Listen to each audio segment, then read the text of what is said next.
My name's Abigail, and you're listening to Absolutely Me.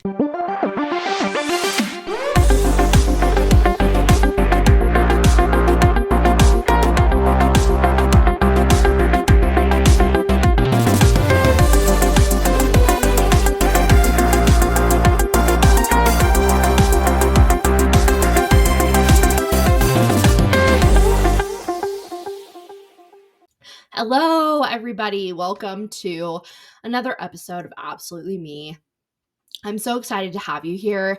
I have just gotten over a coughing fit not 3 minutes ago that felt like it was going to send me into another dimension. So if you're watching this and you're wondering, wow, why does she look like she just almost died? It's because I did almost die. But I'm here. I'm feeling great. We're doing good.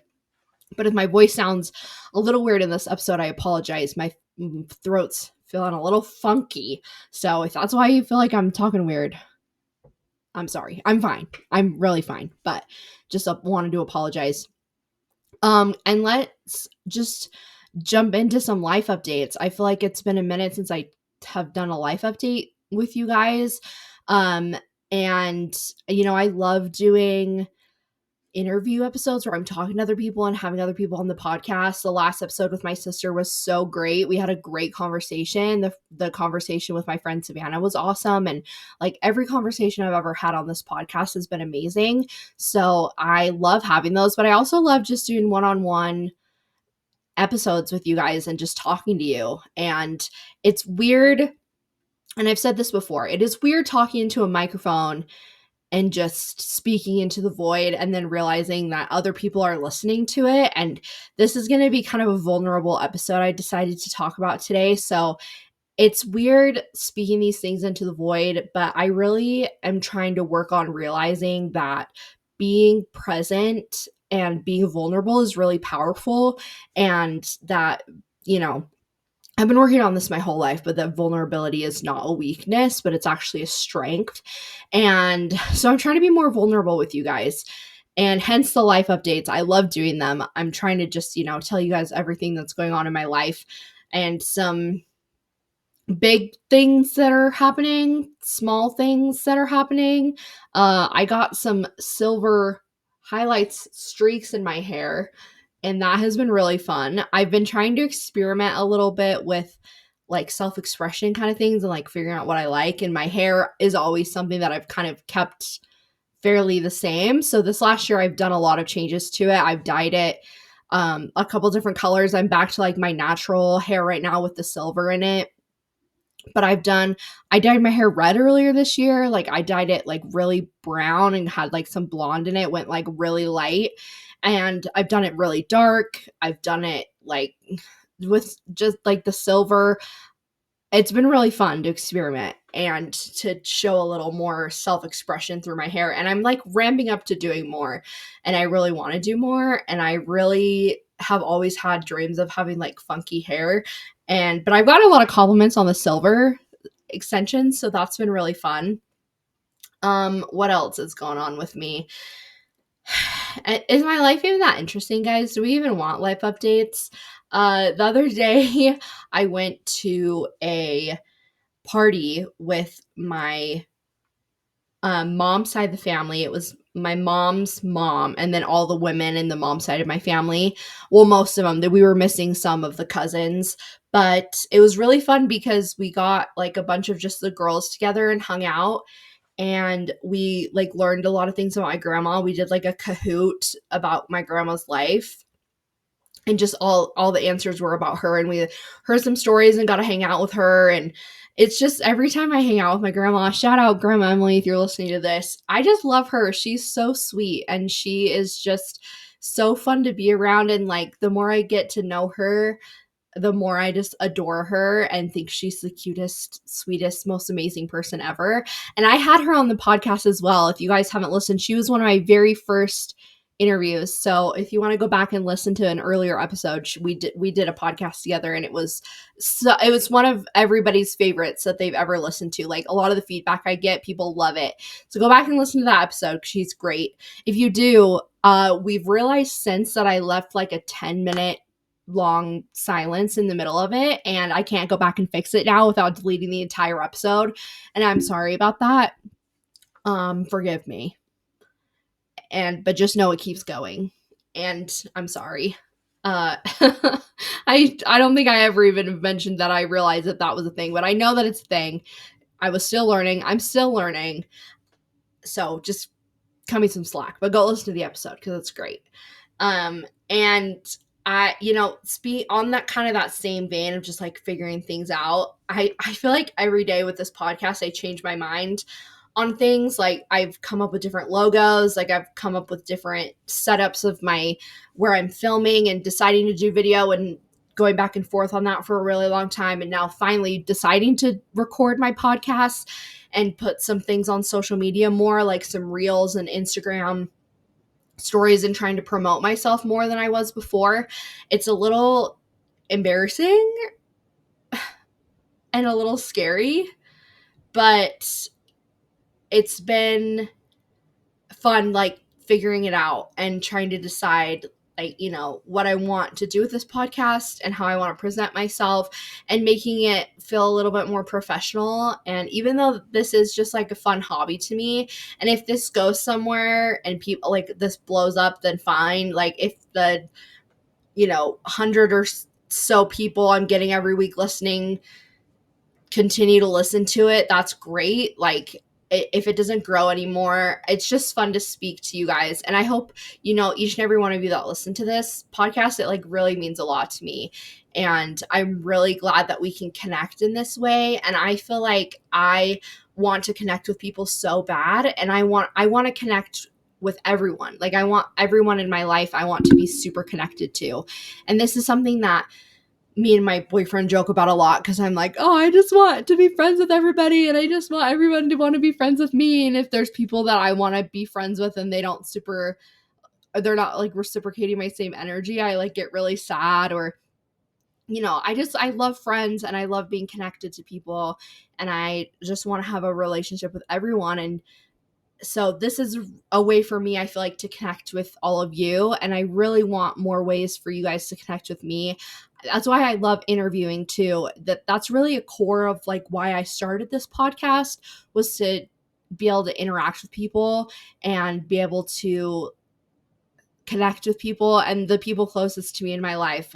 And so far it's been really amazing and I've loved it. And I would love to have any one of you on this podcast who wants to be on. I feel like I'm begging people to be on here. So if you're interested, let me know. Because I want you. I want you to come on here. That's really the life update, I guess. It's just I'm figuring things out with the podcast. I filed for an LLC this week or this last week for my podcast. I'm becoming official so I can write off some of the expenses, like my equipment and stuff that I use and my software that I use to record this. So that's good. That's exciting. I'm feeling like an entrepreneur, even though it's kind of a fake entrepreneur. It's still feeling fun, and I like that. And silver in my hair. Everything else is pretty much same old, same old. I'm sick of winter. It's snowing today for the first time, like for real snow this whole year, and it's like the middle of February, and I'm pissed about it. And it was literally like 65 degrees here in Utah like a couple weeks ago, and now it's snowing. And winter, like late winter, early spring in Utah is the worst, because the inversion is really bad and the air quality is terrible and the weather is super unpredictable and it's just cold and dark. And for some reason it's more cold in February than it was like a couple months ago. Like January and February in Utah are so cold, way colder than December, which, I mean, as I'm saying that out loud, like that makes sense because it's winter time. It's like later winter, but I don't like January and February. I really don't. It's my least favorite time of the year, and I get really sad in January and February. And luckily I've been doing okay because I've been getting ketamine treatments and I've been trying to take supplements. My boyfriend's been force feeding me supplements, which has been very kind of him. And I have been doing some other stuff to try and get me to be a little happier this season because I get pretty bad seasonal depression. So it is nice that I'm feeling better than I was a few weeks ago. It was not great. So I'm doing a lot better in there. And I am having fun with this podcast. Work is going really good. I'm taking on some new responsibilities. It's been a little crazy at work. I've like really not even talked about work. I don't really talk about work with anybody. Like, it's just kind of work is work and it's not that big of a deal. But I'm like getting put in charge of a lot of these projects at work, and which I really enjoy. And I'm in the process right now of training a bunch of managers where I work how to onboard new employees, and I'm the one that's in charge of onboarding new employees for our whole division. And I'm like the first person that they see. I do like a whole 4-hour orientation thing with them that I came up with and I created this whole like check online onboarding program, and I created this whole big checklist of things. So I'm like being a project manager over onboarding of new employees, which has been kind of fun because I don't know anything about HR and I'm not an HR girl, but I kind of feels like I'm kind of HR, and it's kind of fun. I kind of like it, and I like being in charge of projects. But I have a couple other projects that I'm in charge of as well, and I'm getting a lot more responsibility at work, which is great. And I'm kind of looking into options like for my future now that I have my bachelor's degree. Like, what should I pursue? Should I do a master's degree? Should I like pursue a certain job? Like, I really don't know what to do with my life. That's gonna be another episode that I talk about with you guys, is how I'm figuring out what to do with my life. But for now, things are going good. I'm just figuring things out. There's a lot of random things in my life I'm trying to elevate and trying to figure out, and so it's kind of a fun time where there's like a lot of growth potential and a lot of good things going on. And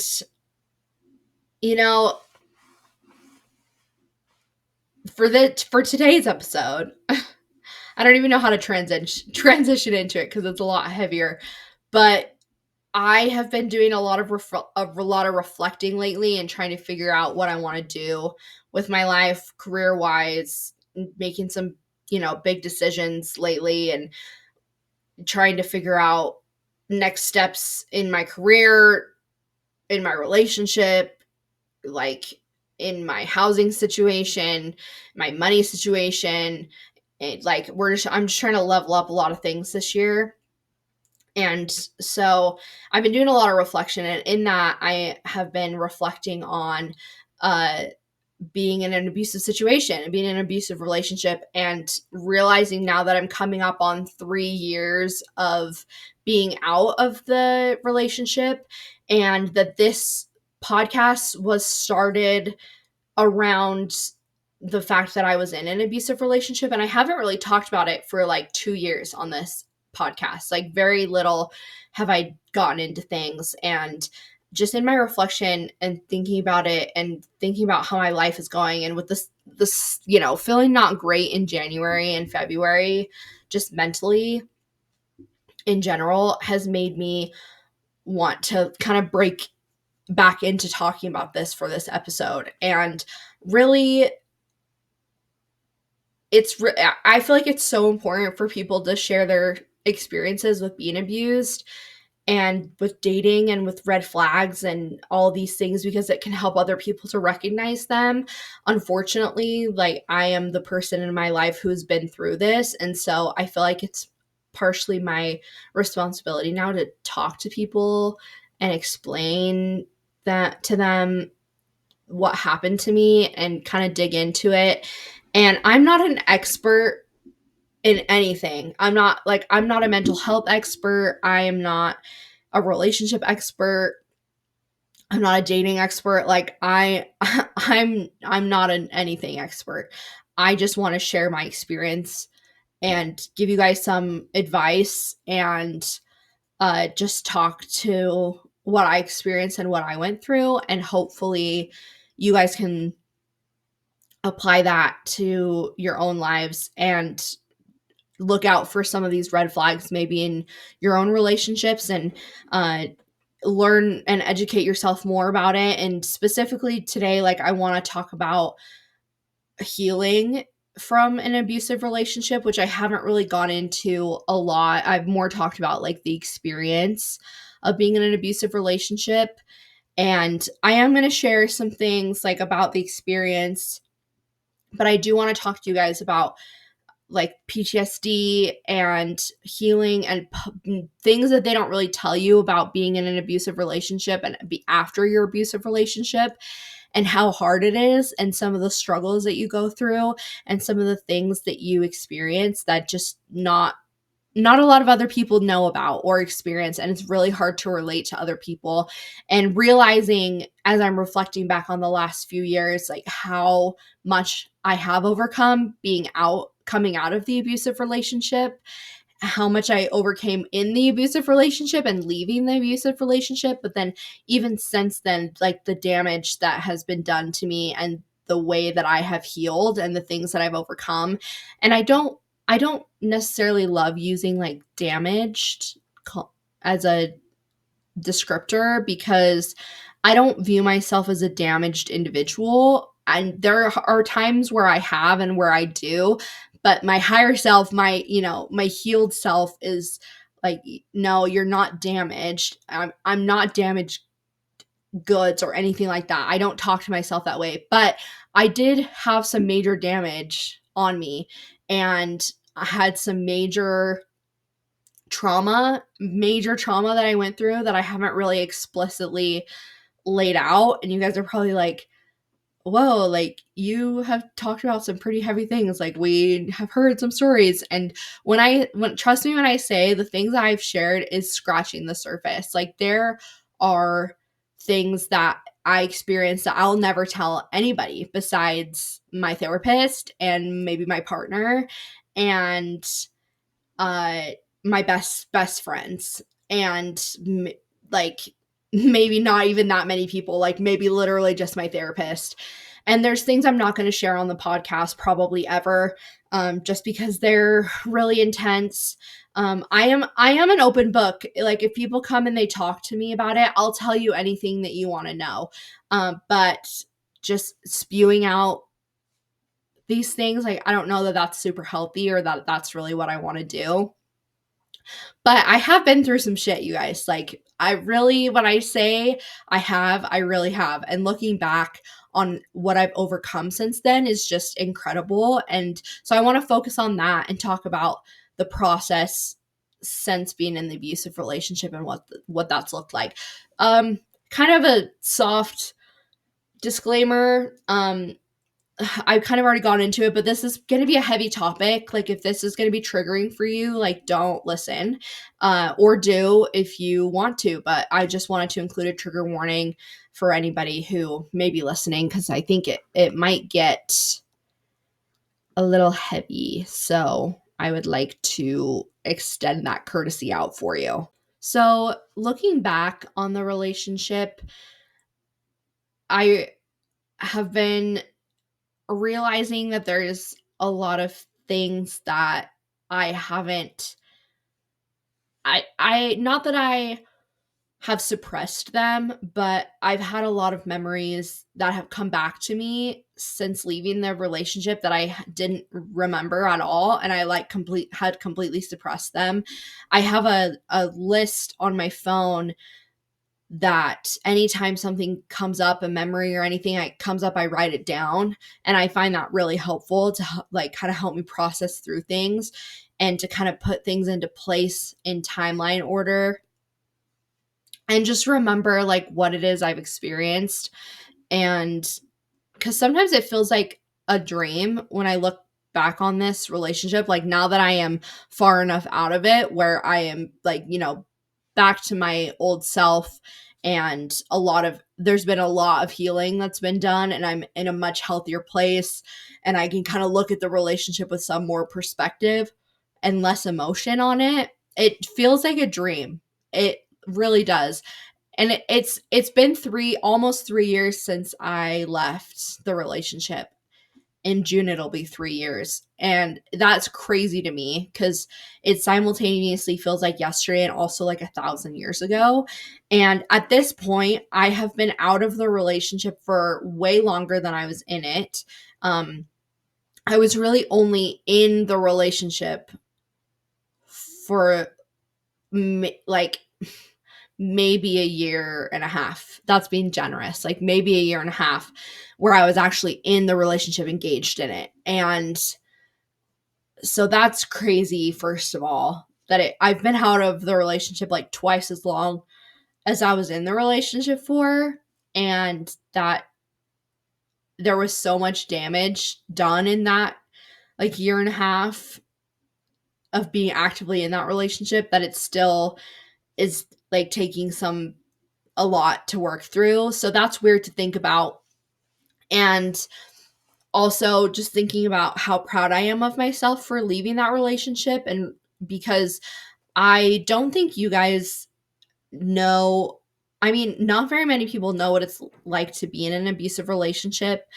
And I remember feeling like I was literally addicted to him in the way that I felt like I literally felt like I would die if I didn't have him in my life. If I left him, or if he left me, or if something happened, like the way that the conditioning was so severe and so intense and so deep that I literally thought I would die if I left the relationship.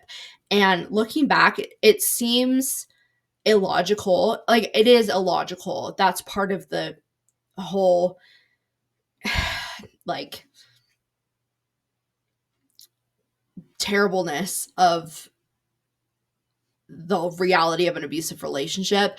And the like and I'm gonna apologize now because this is the first time I'm gonna say this on the podcast, but I've made a commitment to be fully authentically myself on here, and that includes swearing. So I'm not going to be crazy, but I am going to be swearing on here. And if you are not comfortable with that, I'm sorry. If you know me and are related to me and don't want to hear me, I won't be offended. But just like a warning going forward, I'm not going to really hold back anymore as much as I have been. I'm not going to be crazy. It's not going to be like super explicit, but yeah, just be warned. But what I was going to say is that part of the mind fuck of being in an abusive relationship is that it's so illogical, and yet like you know that it's illogical, and yet you still can't make a logical decision. Like you recognize how insane it is, but you also don't feel like there's anything you can do otherwise. Like you don't want to make the logical decision because the emotional impact of that decision is so great and so intense, and you're so conditioned to be so tied to this person and rely on this person. And it's crazy because he had complete control over me, and we didn't even live in the same house, and he literally was on the other side of the world, for me, and he had complete control of me. So I don't think people understand that dynamic unless you're in the relationship. And because everyone in my life was like, oh, Abby, like, why don't you just leave? Like, it's like, this is bad. And like I had so many people in my life tell me that it was not a good situation, and I knew it logically, but like I felt like I was gonna die. I was literally addicted to him. And something that pisses me off online is people use the term trauma bond constantly. And they're like, oh, we have a trauma bond. And I'm like, no, the trauma bond does not mean that you bond with somebody because you go through the same trauma. That's not what a trauma bond is.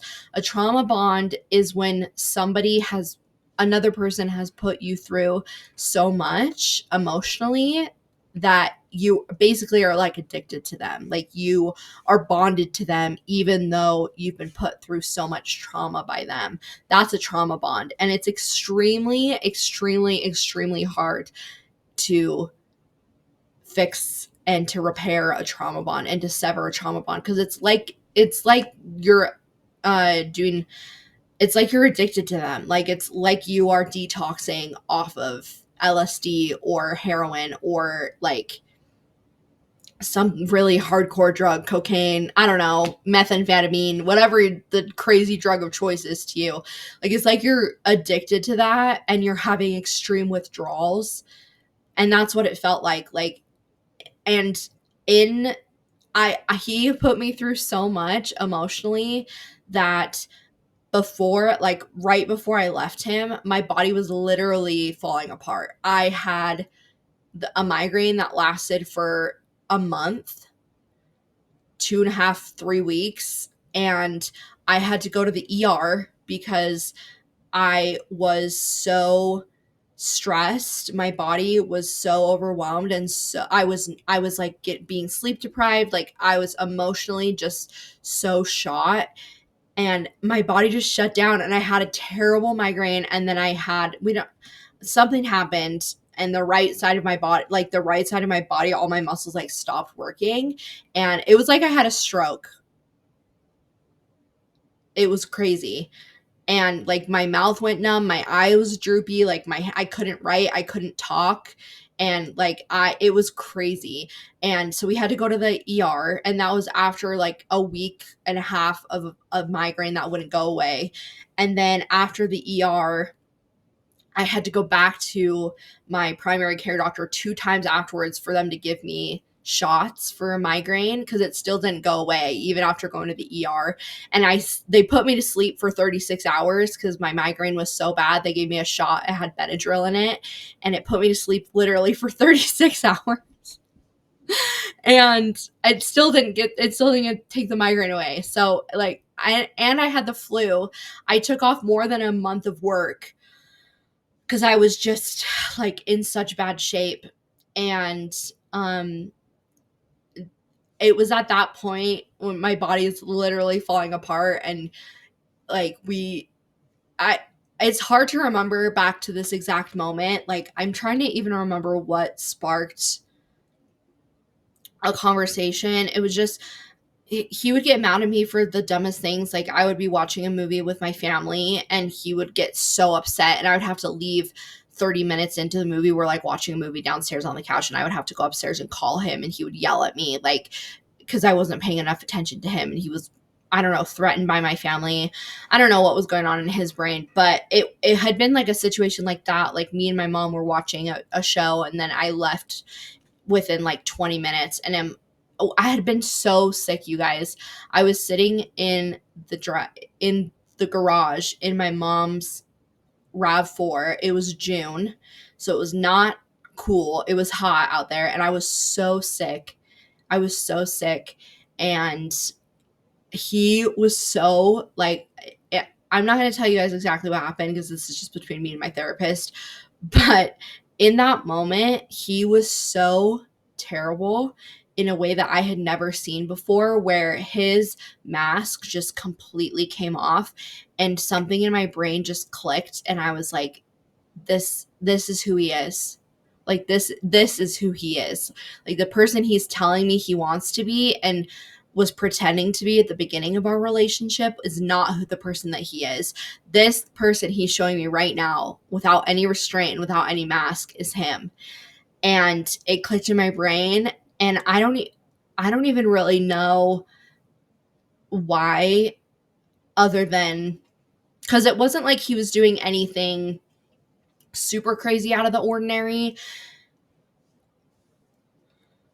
It just was to the point where it was my breaking point, I guess. It just was where my mind snapped into it and was like, you know what, I really can't take any more of this. I really, really can't. My body was deteriorating. It was just terrible. And so I was talking to him we were FaceTiming, and it clicked in my brain, and I was like, you know what? I can't do this anymore. I can't. And like was just so tired. And like a week or so before, I'd been talking in therapy with my therapist about an exit strategy. And like, we'd kind of been starting to formulate, okay, what are you going to do? And me saying, like, I feel like I really need to leave, but like, I just can't do it. I don't know how to do it. Like, I think it's going to kill me if I leave. And I had come home from a therapy session and I was so emotionally drained. And I had been doing therapy once a week at that point, and I was already really going through emotionally, just like in every other area of my life. And so I was so emotionally drained in that moment that it just, like when I came home from therapy, I just couldn't talk to him. And I never did that. Like if he wanted to talk to me, I would talk to him, because otherwise I would get in trouble and like shit would go down. And so I didn't want that.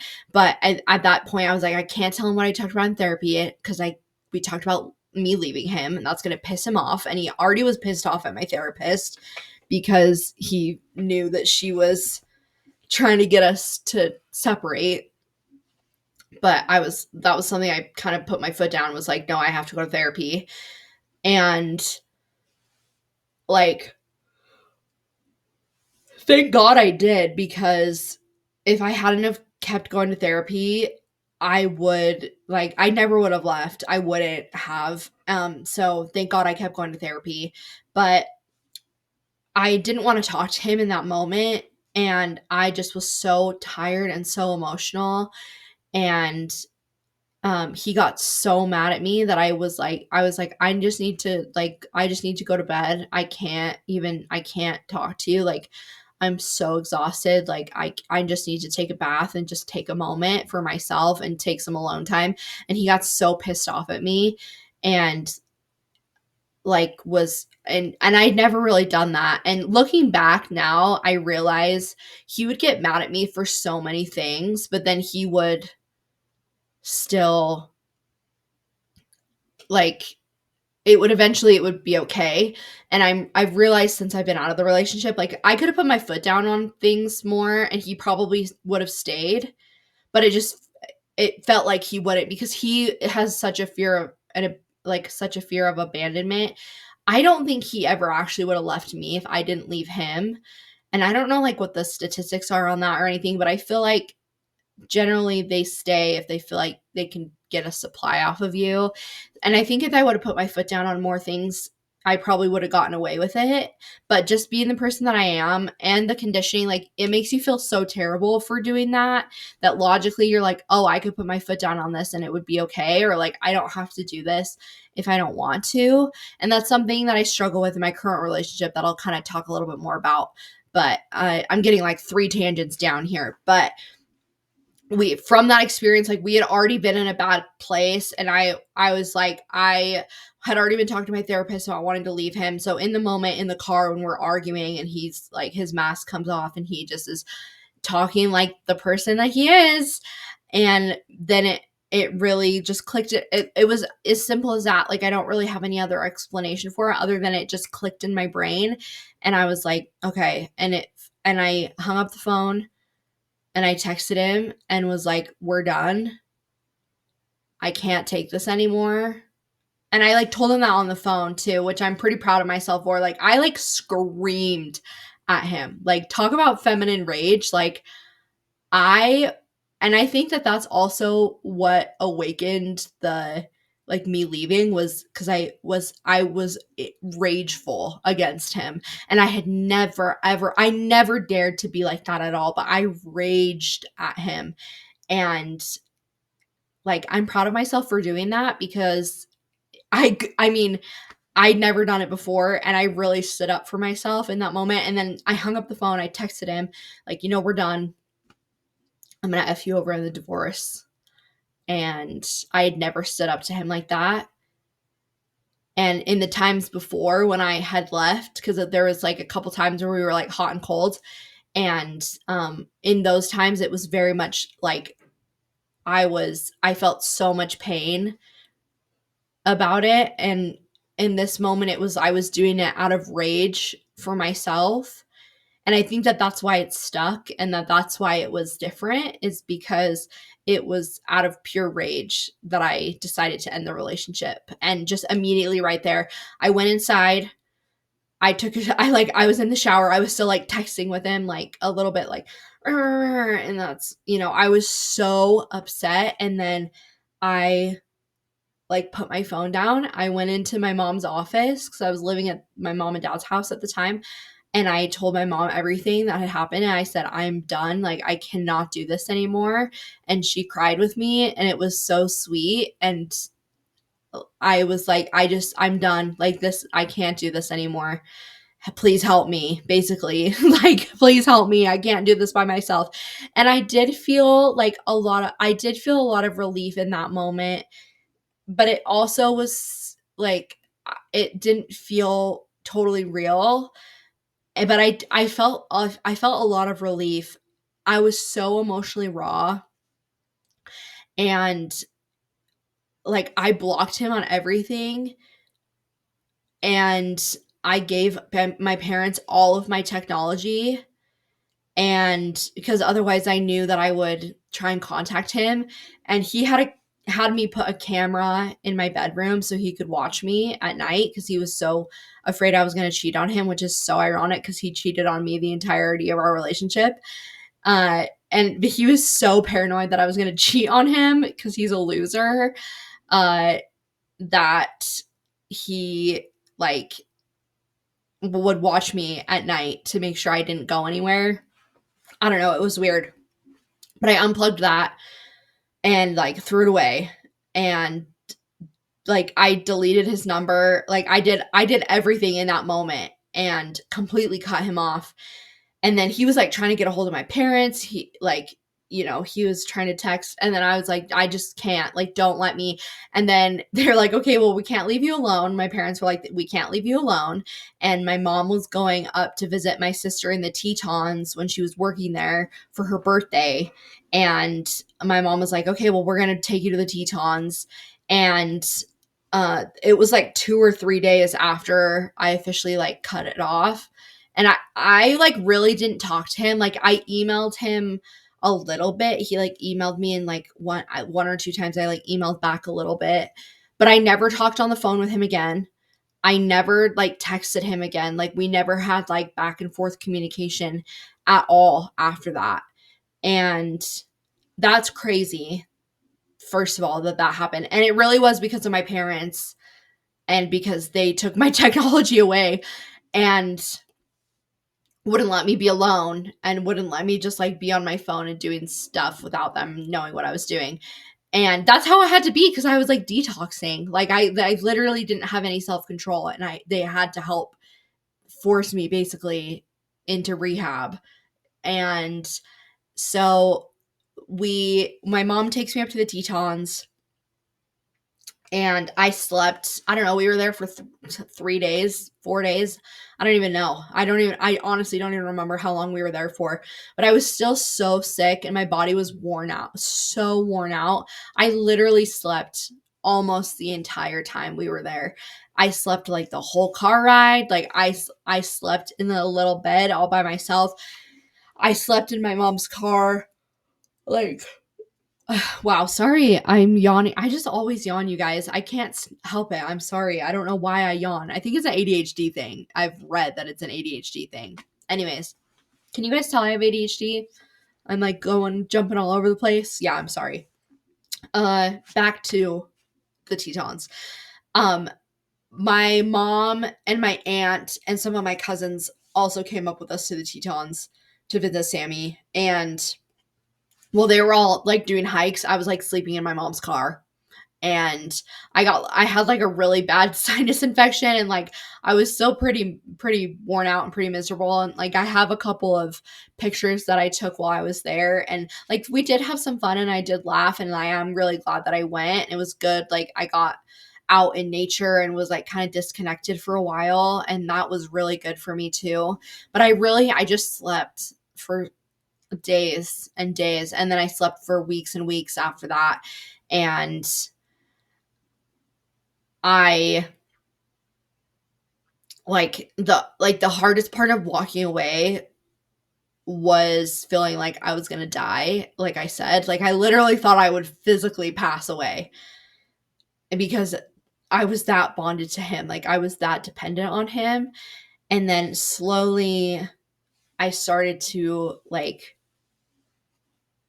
get my feet back under me again, and like I slowly started feeling more relief and getting more, as I got more distant from the relationship. I didn't really realize that I would be okay while in the relationship. Whenever I would talk about it in therapy, whenever I would think about leaving, it never was what it ended up being like. Like I said, I thought I would die, and I thought I would be miserable for the rest of my life. I thought I would regret not being with him. Like, I felt all these things, and sometimes I just have to laugh a little bit, not at myself, but about him, thinking that this man is the one who like convinced me of all these things. It's just kind of laughable that he thinks that he's all that. And that's kind of the stage of healing that I'm in currently, which is good, where I can look at him, and he used to be so high on a pedestal. He used to be so high, and now he's literally like buried 70 feet underground. Like, and I hope he listens to this and hears me say that, because he would tell me all the time, if if you leave me, you're always going to regret it. Like, I'm always basically like, oh, I'm going to be the one that got away. Like, you're never going to get anybody as good as me ever. And now it's so laughable thinking about that, because I'm like, literally anybody would be better than you. Anybody would be better than you. Like, he thinks he's such a top tier person, and it's crazy that he convinced me that he was so much that way, looking back. And like, I'm not like mad at myself or like shaming myself or anything. Like that, it's crazy that he pulled that off. Frankly, looking back, it's crazy that he had that much power over me, because he's nothing. He's really nothing. I really think that the first year of healing was the most difficult. I mean, that's not like a shock to say, like, oh yeah, the first year of me figuring post relationship was the hardest since my relationship. But yeah, the first year was definitely the hardest. It took I went through all the stages of grief, of grieving the relationship, grieving the like future that I pictured. I had to also come to terms with the fact that the relationship I had in my head and had pictured was not the same as the relationship I was in, and that I had idealized this relationship so much, and I had put him on such a pedestal, that I realized that I mean, and I didn't just do this, like this was partially how abuse works, like you're conditioned and feeling this way, but I had put him on such a pedestal, and I was constantly like chasing the high from the first of our relationship, and like constantly trying to get back to the place that we were at the beginning of the relationship, because it was like the very beginning was great, and it descended very quickly, and I just kept coming down with it.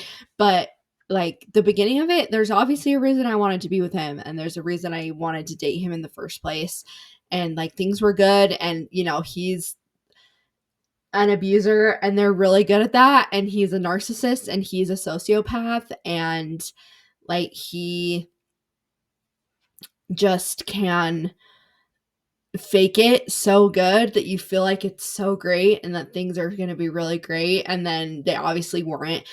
So I had to come to terms with the fact that I had been doing that, and there was a lot of education that I did post relationship, and even at the end of my relationship. Like, I was following people on Instagram who talked about abuse. Like, I was watching videos of people survivors. Like, my whole feed was basically people talking about abusive relationships and about narcissists specifically too. And like, there were these people that I followed who were amazing, and who I should shout out in these in my Instagram and stuff. I'll put them in my bio and stuff that I can find them, because I don't follow them anymore because I don't need them anymore. But I did follow them, and they would like do these like little skits online where they would like act out a scenario, and they would describe scenarios with like their abuser or as the abuser. And it was crazy how similar those situations were, and the words and like the tactics that were used were exactly what was used on me. And it felt like somebody could relate to me and somebody knew what I was going through. And I watched a lot of those videos, and the education really helped me break the trauma bond where I, could was bringing in more logic. And I really think that that's one of the keys to fixing relationship issues like this, and like getting people not to fall into these relationships, is education. And that's why I feel so strongly about talking about it as well, because I want other people to hear about it and realize that they're not alone, and that they're not crazy, and to keep people from getting into those situations because they can recognize the signs and they can recognize, what's actually going on. So it was very interesting to me as I was watching those videos, and I was grieving a lot. Like I said, I was grieving the relationship, and I felt a lot of shame, and I felt a lot of guilt. I felt a lot of emotions, and it was not a fun time to be put lightly. Like, I was not doing good emotionally. I was having to call out of work constantly. Like, I was getting migraines, like terrible, like multiple migraines per week, to the point where I couldn't get out of bed, and just like emotionally I was going through it. And it took me a long time before I could even work a full day of work, and then work a full week of work, then work a full couple weeks of work, and not feel like I was dying, and also not just come home from work, go straight to bed, wake up, go to work, because that's all I had the energy for. It was slow things of adding things into my life and being around other people and getting out there. And I tried, like I said, I realized that the relationship that I had idealized in my head was not the relationship that I was in.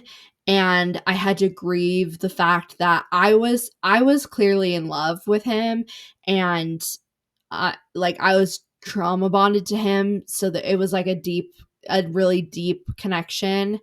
Not a healthy one, but it was a deep, emotionally intimate connection that we had. And I had to realize that he didn't feel that way about me at all. Like, I had to realize that he literally, and come to terms with the fact that he literally did not care about me as a human being. And that was probably the hardest thing that I had to come to terms with, was not even just the choices that I made and the things that I did and feeling regret about those things, but realizing that everything was a lie and I basically did it for no reason. And because I kept convincing myself, like, a big reason that I would stay in the relationship is because I was like, oh, I can't leave because he loves me and I love him, and like relationships are hard, and like this just takes work. And he would feed me those things too. He would tell me those things. And so I felt like constantly like I was having to stay in the relationship because we loved each other. And that's why it was so hard too, because I was like, oh, we love each other so much. Like, how can I leave? Like, he loves me so much. And then I had to come to terms with the fact and realize after the fact that he didn't love me, and that is not capable. He's not capable of feeling love, and not in the way that is healthy or real, or in the way that I deserve. And maybe he did love me. I don't really care if he loved me or not. But I couldn't decide. Like, I couldn't decide what was worse. If it was worse that I knew he loved me, but he still did those things to me anyway, or he made me he pretended, he made me believe that he loved me, like pretended to love me, and did those things to me. I still don't know which one would be worse. Either way is bad, but the situation I was in, and that's, every kind of abuse is different too, because some people are abusive, they drink, they're abusive, like that's not who they are to their core. And every abusive situation is hard, and every situation is different, and like that situation is hard for a different reason. But in my situation, like it wasn't like how you see in the movies where it just is like hot and cold, like, oh, he drinks and he's abusive, and then he doesn't drink and he's nice, and it's like a totally different thing, and you get caught up in a completely different cycle of abuse in that situation. But the the man that I was with was a narcissist, and which, like, the world revolved around him, and he was like, I'm pretty sure a legit sociopath, and like my therapist agrees, and like everyone who I've ever talked to about this or who met him in person, like, will tell you. And some of the things that he did to me, like, were legit sadistic. And he would get, essentially he would get off on my pain, and the worse he could hurt me, like, the happier he was, and the more like satisfaction he got off of that. And so he didn't regret hurting me. He didn't feel bad about anything he did to me. And that was a huge thing I had to come to terms with, and a huge blow to me, because I did love him so much, and I was so in love with him, and I literally was willing to do anything for him, anything. And just to come to that realization was really difficult. And obviously I'm okay, or not okay, I'm better now than I was in that situation, because I can talk about it and not like burst into tears, and I'm not like feeling any sort of like big in crazy emotion. Like, I'm not feeling triggered or anything right now, which is huge for me too, that I can even talk about it with this such emotional like intelligence and healing, and I'm not just having a complete mental breakdown right now, is crazy. And so that's a big deal. First of all, that shows you how far I've come. But also, like, when I talk about it now and I look back on it, I feel bad for myself. Like, I grieve. Oh, sorry, I just bumped the microphone. I grieve like myself, and before I would feel bad for him. I would feel really bad for him. I'd be like, oh, everybody leaves him. Like, how can I just abandon him? Like, he loves me so much. And I felt so bad for him. But then the time that I actually left and made it work, and now that I am out of the relationship, and even in the moments like after leaving, I still felt bad for him. Now I look back, I don't feel bad for him at all. Like, I feel very apathetic about him as a person, like, which I'm really proud of myself for. And I remember listening to, and this is going to be really corny and really cheesy, but I remember listening to Taylor Swift's album Lover, and on the album, the first song is I Forgot That You Existed. And if you've never listened to it, go and listen to it. It's a good little like pop boppy song. But basically she just talked about how one day she just woke up and forgot that the person who wronged her existed. And I'm really feeling like I'm to that point. And I remember listening to that song like a few years ago and being like, I can't wait until I feel that way, where I don't get a huge emotional response coming up when I talk about him or what happened to me, but that I feel apathetic about it. And I feel like I'm to that point, and that makes me really proud.